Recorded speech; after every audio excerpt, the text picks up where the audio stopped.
मैं पंडित चंद्रकिशोर मणि त्रिपाठी आप सबके सम्मुख सत्यनारायण व्रत कथा हिंदी में लेकर आया हूँ, जिसको सुनने मात्र से हर प्रकार की व्याधि नष्ट होती है और संपत्तिवान और मनोरथ की पूर्ति होती है। तो आप सब शांत चित्त होकर यह 7 अध्याय का कथा सत्यनारायण भगवान का जरूर सुने। पहले हम भगवान श्री सत्यनारायण भगवान का ध्यान करेंगे। संतकारं भुजगशयनं पद्मनाभं सुरेश्वरं विश्वधारं गगनसदृशं मेघवर्णं शुभांग्यं लक्ष्मीकान्तं कमलनयनं योगनिद्राभगम्यं वन्दे विष्णु भवभयहरणं सर्वलोकैकनाथं वन्दे विष्णु भवभयहरणं सर्वलोकैकनाथं। ध्यानं समर्पयामि। एक बार प्रेम से बोली सत्यनारायण भगवान की जय। अथ सत्यनारायण व्रत कथा प्रथमो अध्यायः। एक समय प्राणियों के हित चाहने वाले समस्त मुनियों ने परम रमणीक नौमी सारण्य क्षेत्र में मन को प्रसन्न करने वाली सभा की। उसी समय अति तेजस्वी व्यास जी के शिष्य सूत जी शिष्यगणों के सहित हरि नाम स्मरण करते हुए वहां आए। समस्त शास्त्रों को जानने वाले श्री सूत जी को आते देख महातेजस्वी शौनक आदि मुनिगण खड़े हो गए।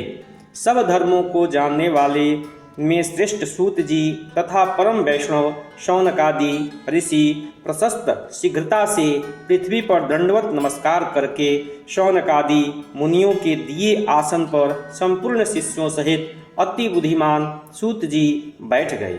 बैठे हुए सूत जी ने शौनकादि मुनियों ने नमस्कार कर हाथ जोड़कर कहा, हे महर्षि, हे सर्वज्ञ सूत जी, इस कली काल में मनुष्यों को हरि भक्ति किस उपाय से हो, हे भगवान वह कहिए, क्योंकि कली काल में सब प्राणी पाप करने में तत्पर और वेद विहीन हो जाएंगे। उसका कल्याण किस प्रकार होगा? इस कलियुग में मनुष्य प्राणों को धारण किए थोड़ी आयु वाले निर्धन और अनेक पीड़ा से युक्त होंगे। प्रायः पुण्य अति परिश्रम से होता है, इससे कलयुग में कोई मनुष्य पुण्य न करेगा और पुण्य के नष्ट होने से सब पापों में प्रवृत्त हो जाएंगे। तब तुच्छ ज्ञान वाले मनुष्य अपने सब वंश सहित नष्ट हो जाएंगे। हे सूत जी, किस तरह अल्प परिश्रम से थोड़े धन और कुछ ही समय में पुण्य प्राप्त हो, ऐसा कोई उपाय हम लोगों को वर्णन करिए, जिसके उपदेश से मनुष्य पुण्य पाप करता है वह उसका भागी होता है। पुण्य का उपदेश करने वाला दयावान, कपट सहित निष्पाप और निर्विरोधी, यह 4 तरह के मनुष्य नारायण के समान हैं। संसार में ज्ञानी होकर जो दूसरों को ज्ञान नहीं देता, उस पर ज्ञान रूपी परमेश्वर प्रसन्न नहीं होते। जो पुरुष रत्न रूपी ज्ञान से दूसरों को संतोष देते हैं, उसे मनुष्य रूप धारण किए नारायण ही जाने। हे महामते, ऐसा कौन व्रत है जिसके करने से मनोवांछित फल प्राप्त हों, वह हम सबको सुनने की इच्छा है। हे मुनिश्रेष्ठ, आप वेद वेदांग के ज्ञाता हैं। आप जैसा दूसरा कोई वक्ता नहीं दिखता, क्योंकि श्री वेद व्यास जी के आप शिष्य हैं। सूत जी बोले, हे मुनिश्रेष्ठ, तुम धन्य हो, तुम ही वैष्णवों के अग्रगण्य हो, कारण कि सब प्राणियों का तुम सदैव हित चाहते हो। हे शौनक, सुनो, मैं आपसे उस उत्तम व्रत को कहूँगा जिस व्रत को नारद जी ने लक्ष्मीपति भगवान से पूछा था और जिस प्रकार भगवान ने नारद जी से कहा था। एक बार प्रेम से बोली सत्यनारायण भगवान की। प्रथमोध्यायः संपूर्णम्। एक बार प्रेम से बोली सत्यनारायण भगवान की। अथ द्वितीय अध्यायः। एक समय नारद जी समस्त प्राणियों के हित की इच्छा से अनेक लोकों में घूमते हुए मृत्यु लोक में आए।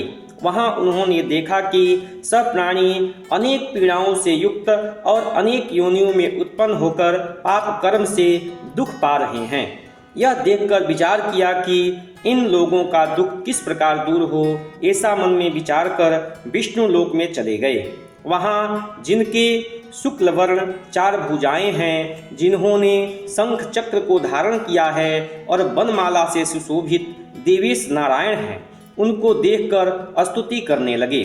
नारद जी बोले कि हे महाराज, आप वचन और मन से न कहने न धारण करने योग्य अनंत शक्ति युक्त और निर्गुणात्मक हैं। हे महाराज, आप सब प्राणियों के उत्पन्न करता और भक्तों के दुख को नाश करने वाले हैं। हे, यह स्तुति सुनकर विष्णु भगवान बोले, हे नारद, तुम किस काम से आए? तुम्हारे मन में क्या है? हमसे जो पूछोगे वह हम कहेंगे। नारद जी बोले, हे नाथ, मृत्युलोक के सब प्राणी अनेक योनियों में उत्पन्न होकर निज पाप कर्म से क्लेशित हो रहे हैं। हे महाराज, जिस छोटे उपाय से उनका क्लेश दूर हो वह उपाय मैं सुनना चाहता हूँ। भगवान बोले, समस्त जनों का कृपा कर तुमने बहुत अच्छा प्रश्न पूछा है, जिसके करने से मनुष्य मोह से छूट जाएगा। मैं ऐसा उपाय कहता हूँ, जो सुनो। हे नारद, जो व्रत तीनों लोकों में अति दुर्लभ है वह आज मैं आपके कहने से प्रकाशित कर रहा हूँ।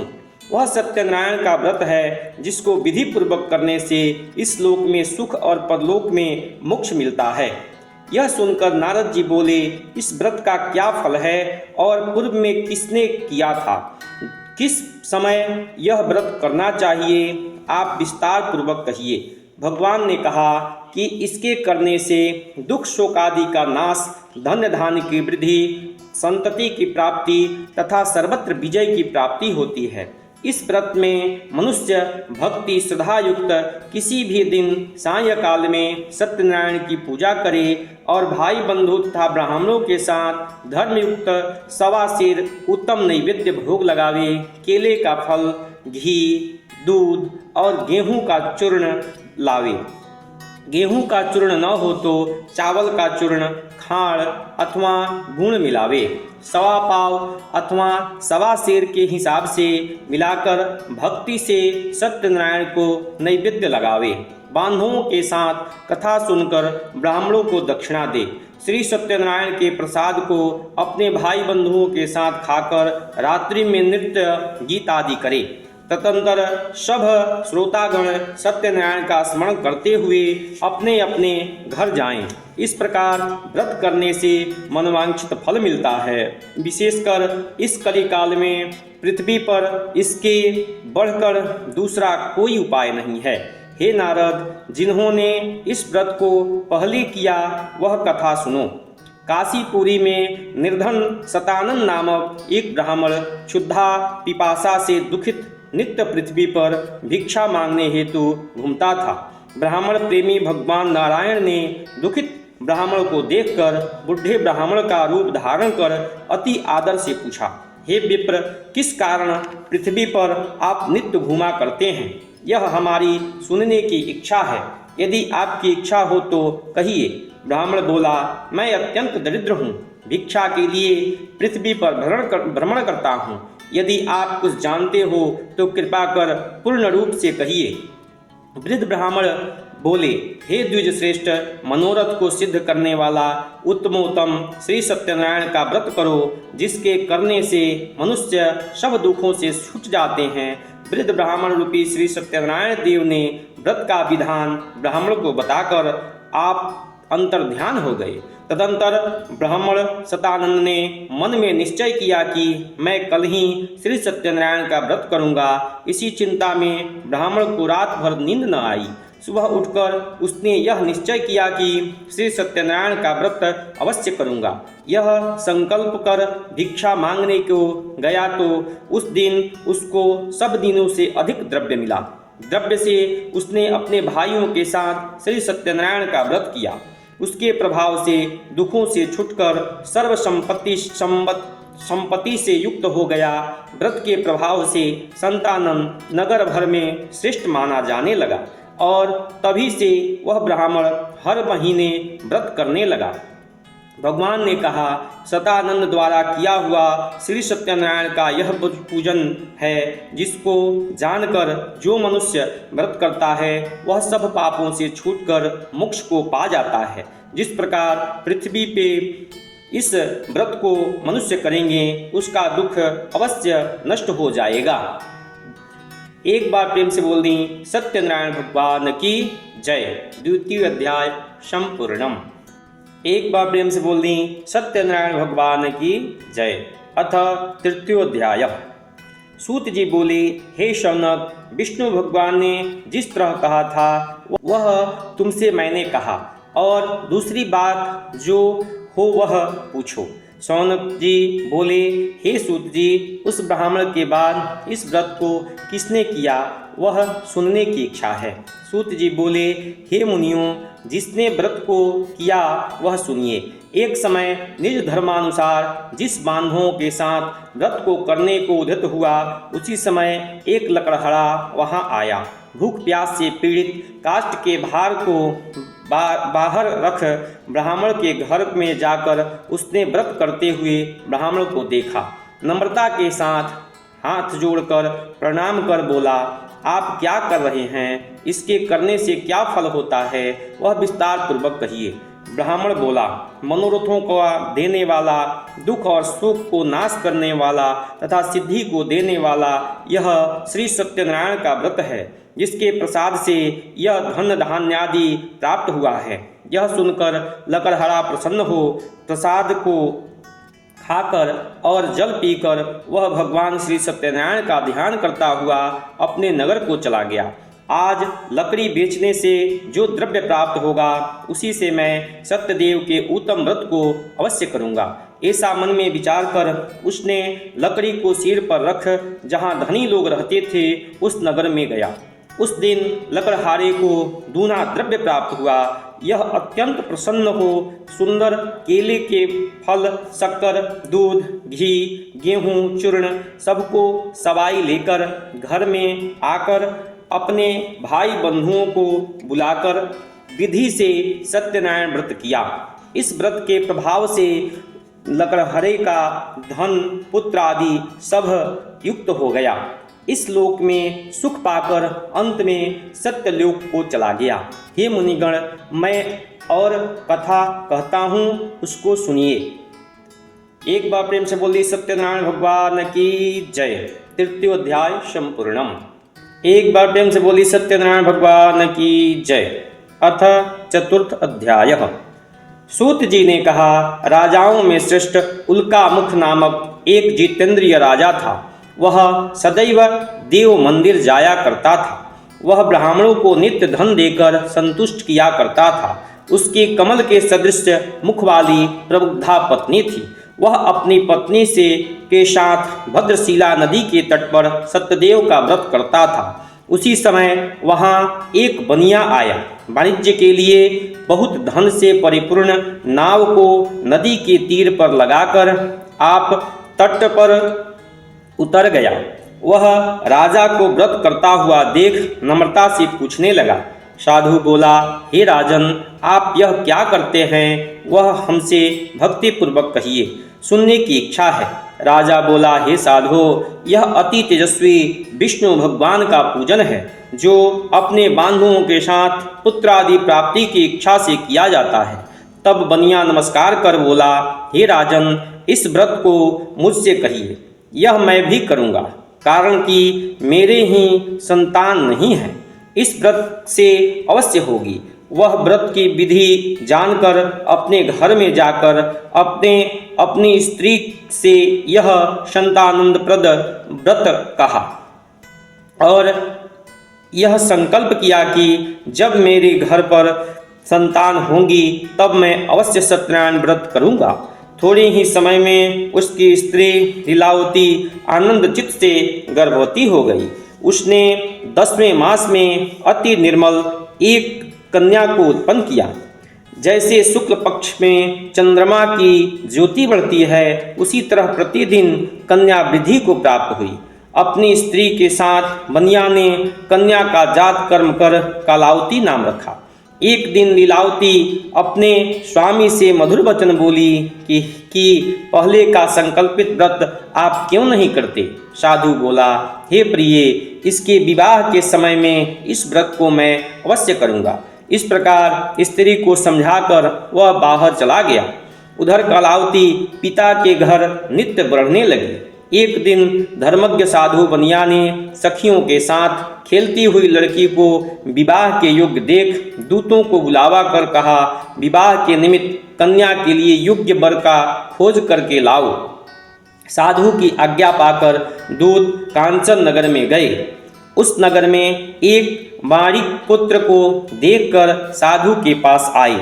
उसने सुंदर गुणयुक्त लड़के को देखकर जाति भाइयों के साथ प्रसन्न चित्त हो विधि पूर्वक अपनी कन्या का उस वाणिक पुत्र के साथ विवाह कर दिया। अभाग्यवश विवाह के समय भी उस व्रत को साधु भूल गया। तब सत्यनारायण देव क्रोधित हो गए।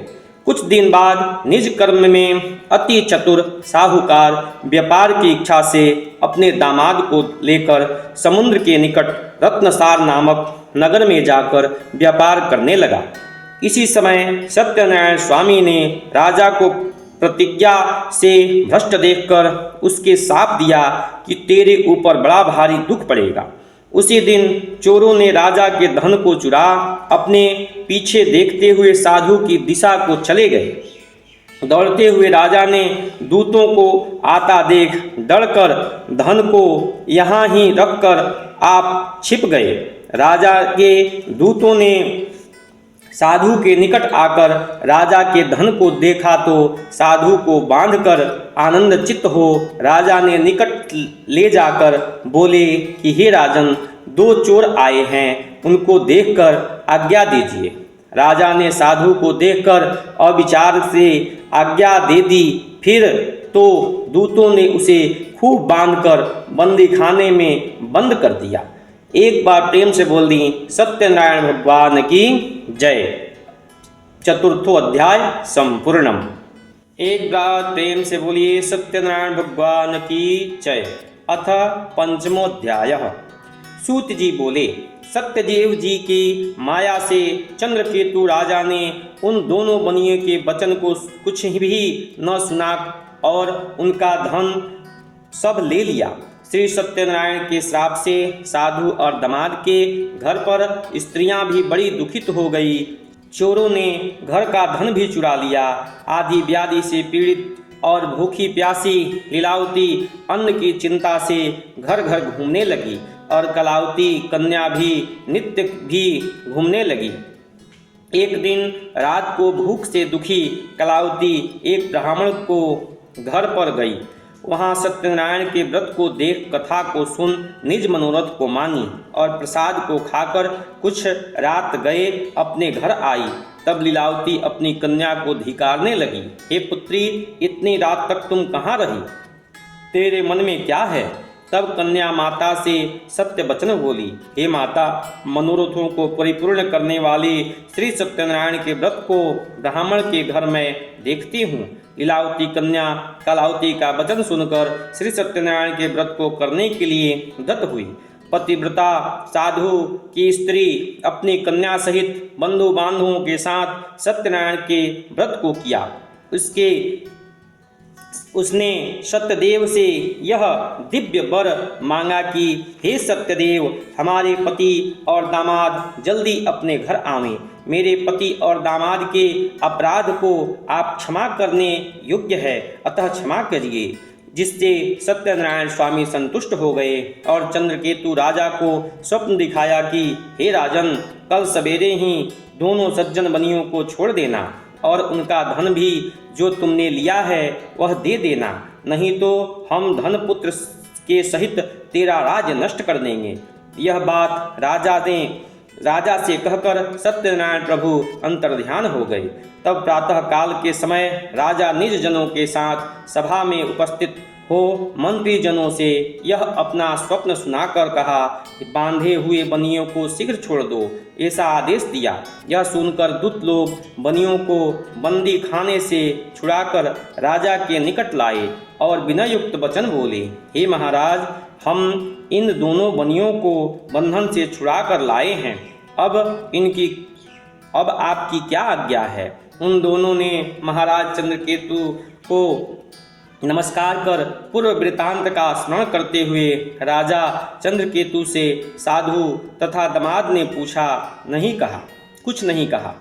माणिक पुत्रों को देखकर राजा आदर से बोले, हे अभाग्यवश, तुमको बड़ा दुख मिला, तुम लोग भय न करना। इस प्रकार राजा ने कहकर उन दोनों के हाथ पैर की हथकड़ी बेड़ी कटवाकर क्षौर कर्म कराया।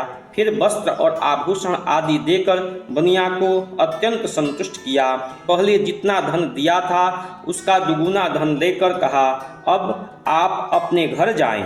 दोनों बनियों ने राजा को नमस्कार कर कहा कि आपकी कृपा से घर जाते हैं। एक बार प्रेम से बोलिए सत्यनारायण भगवान की जय। पंचम अध्याय संपूर्णम। एक बार प्रेम से बोलिए सत्यनारायण भगवान की जय। अथ षष्ठमो अध्याय। सूत जी बोले, साधु भगवान की मंगलाचार पूर्वक पूजा कर ब्राह्मणों को धन देकर निज नगर को चला। कुछ दूर जाने पर श्री सत्यनारायण देव ने वैश्य के मन की बात जानने के लिए पूछा कि तुम्हारी नाव में क्या है? मनोन्नत महाजन बनिया हंसकर बोला, दंडेन, यह क्यों पूछते हो? क्या धन लेने की इच्छा है? मेरी नाव में लता पात्रादिक है। तब दंडी ऐसे वचनों को सुनकर बोले कि तेरा वचन सत्य हो। ऐसा कहकर आप समुद्र के पास बैठ गए। दंडी के चले जाने पर नित्य क्रिया कर नाव को ऊपर उठा देख साधु को आश्चर्य हुआ। ज्यों ही उसने नाव में लतादिक देखा त्यों ही मूर्छा को प्राप्त हो भूमि पर गिर गया और सचेत होने पर अति चिंता करने लगा। साधु से दामाद बोला कि व्यर्थ शोक क्यों करते हो? वे ही दंडी महाराज ने शाप दिया है। वे सब कुछ कर सकते हैं, इसमें संशय नहीं। इसलिए उन्हीं की स्मरण में चलें, क्योंकि मनोरथ उन्हीं से सिद्ध होगा। साधु दामाद के वचन सुनकर दंडी के पास गया और दंडी को प्रणाम कर भक्ति से देखकर आदर पूर्वक वचन बोला, जो मैंने आपसे कहा था उस अपराध को क्षमा करिए। यह कहकर बारंबार नमस्कार कर शोकाकुल हो गया। तब दंडी उसको रोते हुए देखकर बोले, रो मत, मेरे वचन को सुनकर तुम मेरी पूजा में सदा मुंह फेरे रहता है और मेरी इच्छा से हे दुर्बुद्धे तुझे बारंबार दुख मिला। भगवान का यह वचन सुनकर साधु स्तुति करने लगा। साधु बोला कि स्वामिन, आपकी माया से मोहित ब्रह्मादि देवता भी आपके बड़े अद्भुत गुण और रूप को नहीं जानते। आपकी माया से मोहित मैं मूढ़ आपको कैसे जान सकता हूँ? अतः हमारे ऊपर प्रसन्न हो जाइए। मैं यथा विभुत विस्तार से आपका पूजन करूँगा। मैं आपके शरणागत हूँ। मुझे पहले वाला सब धन दीजिए। इसके भक्ति युक्त वचन सुन भगवान संतुष्ट हो गए और मनोवांछित वर देकर वही अंतर्ध्यान हो गए। साधु नाव को धन से परिपूर्ण देख उस पर चढ़ गया। सत्यदेव की कृपा से मनोरथ पूर्ण हुआ। यह बात अपने स्वजनों से कह यथाविधि पूजन कर सत्यदेव की कृपा से बड़ा हर्षित हुआ। नाव को यत्न से सजे कर अपने देश को चल दिया। अपने नगर के समीप साधु आकर दामाद से कहने लगा कि वह मेरी रत्नपुरी देखें। ऐसा कहकर उसने धन की रक्षा करने वाले दूत को वहां भेजा। वह दूत नगर में जाकर साधु की धर्म पत्नी को देख प्रणाम कर बोला कि ग्राम से निकट दामाद सहित साहूकार बहुत से इष्ट मित्र और धन के साथ आ गए हैं। दूत के मुख से ऐसे वचन सुनकर साधु की स्त्री बड़ी हर्षित हो सत्यदेव का पूजन कर कन्या से कहने लगी कि मैं जाती हूँ। तुम भी शीघ्र व्रत समाप्त कर आओ। लड़की इस प्रकार का वचन सुनकर जल्दी व्रत समाप्त कर प्रसाद को भूल से न खाकर अपने पति को देखने चली गई। इससे सत्यदेव ने क्रोधित होकर उसके पति को नाव सहित जल में डुबो दिया। कलावती कन्या अपने पति को न देखकर बड़े शोक से रोती हुई भूमि पर गिर पड़ी।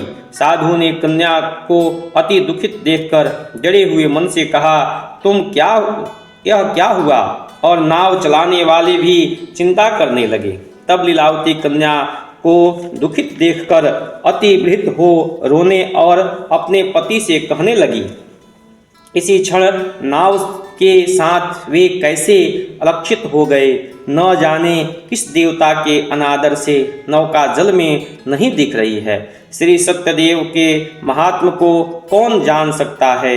यह कहकर वह अपने जनों के साथ विलाप करती हुई कन्या को गोद में लेकर रोने लगी और कलावती भी स्वामिन को न देखने से अति दुखित हो पति के पादुका देखकर सती होने की इच्छा करने लगी। कन्या का यह चरित्र देखकर धर्मज्ञ साधु बनिया स्त्री के साथ अत्यंत शोक से युक्त होकर विचार करने लगा कि मैं सत्यदेव की माया से बारंबार छला गया हूँ। अब यथा विभव श्री सत्यनारायण का पूजन करूँगा। इस प्रकार सबको बुलाकर कहने लगा, मैं पृथ्वी पर गिरकर साष्टांग दंडवत किया। इसी पर दीनों के पालन करने वाले सत्यनारायण भगवान संतुष्ट हो गए। भक्त वत्सल सत्यदेव जी की कृपा से आकाशवाणी हुई कि तुम्हारी कन्या प्रसाद को त्याग कर पति को देखने चली आई। इसी कारण इसका पति अदृश्य हो गया है। यदि वह पुनः घर जाकर प्रसाद भक्षण कर आएगा तब पति को निसंदेह पाएगा। कन्या ने आकाशवाणी सुनकर शीघ्र ही घर जाकर प्रसाद को भक्षण कर अपने पति को देखा। तब कालावती संतुष्ट होकर अपने पति से कहने लगी कि अब शीघ्रता से घर को चलिए, विलंब न करिए। कन्या के वचन सुनकर साधु दामाद सहित संतुष्ट होकर धन और बंधुओं के साथ अपने घर को गया। उसी दिन से वह हर महीने और संक्रांति पर विधि पूर्वक सत्यदेव की पूजा करने लगा। इस तरह सुख प्राप्त कर वह अंत में सत्यदेव के लोक को चला गया। फिर सूत जी कहने लगे कि हे मुनिश्रेष्ठ, मैं आपसे और भी कथा कहता हूँ। एक बार प्रेम से बोलिए सत्यनारायण भगवान की जय। षष्ठमो अध्याय संपूर्णम। एक बार प्रेम से बोलिए सत्यनारायण भगवान की जय। अथ सप्तमो अध्याय। सूत जी बोले, प्रजा पालन में तत्पर एक तुंगध्वज नामक राजा था, जिसने सत्यदेव के प्रसाद को त्यागने से अति दुख पाया। एक दिन उसने वन में जाकर मृगादि अनेक पशुओं को मारा और पीछे आकर वट वृक्ष के नीचे श्री सत्यदेव भगवान का पूजन देखा, जिसको गोप लोग बंधु बांधव युक्त संतुष्ट चित्त से करते थे। अहंकार से राजा न वहां गया और न सत्यदेव को प्रणाम किया। जब वे गोप राजा को प्रसाद देने गए तो राजा ने प्रसाद नहीं लिया। तब वे गोप वहां प्रसाद को रखकर चले आए। राजा ने प्रसाद का अनादर किया।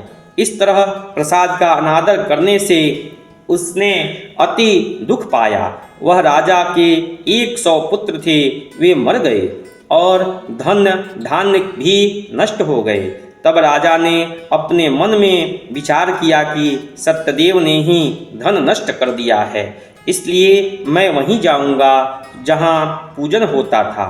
यह विचार कर वहां जाकर अहिरों के साथ भक्ति श्रद्धा युक्त होकर विधि से उसने सत्यदेव का पूजन किया। तब सत्यदेव के प्रसाद से धन पुत्र आदि युक्त हुआ और इस लोक में सुख पाकर अंत में सत्यलोक को प्राप्त हो गया। प्राणी अति दुर्लभ इस सत्यदेव के व्रत को करता है और भक्ति युक्त होकर पवित्र फल देने वाले कथा को सुनता है। उसको सत्यदेव के प्रसाद से धन पुत्र धन्य आदि प्राप्त होते हैं। दरिद्र धन पावे, कैदी छूट जावे, भारजात भय से छूटे, इसमें कोई संशय नहीं है।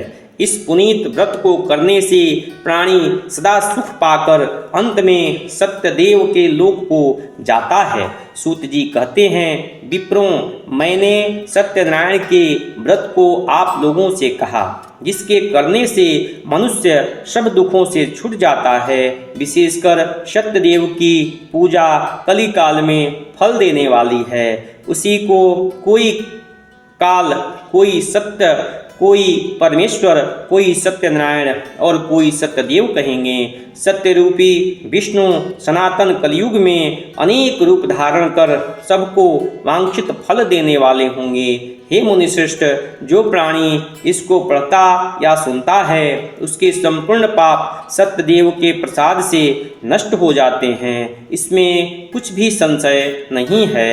एक बार प्रेम से बोलिए सत्यनारायण भगवान की जय। सप्तमो अध्याय संपूर्णम। अब आप इसके बाद आरती करेंगे। भगवान श्री सत्यनारायण भगवान का आरती करके और तब आरती के बाद भगवान का प्रसाद सब इष्ट मित्रों के साथ ग्रहण करेंगे, तब इसका पूर्ण फल आपको प्राप्त होगा। पुनः फिर एक बार बोलिए सत्यनारायण भगवान की जय।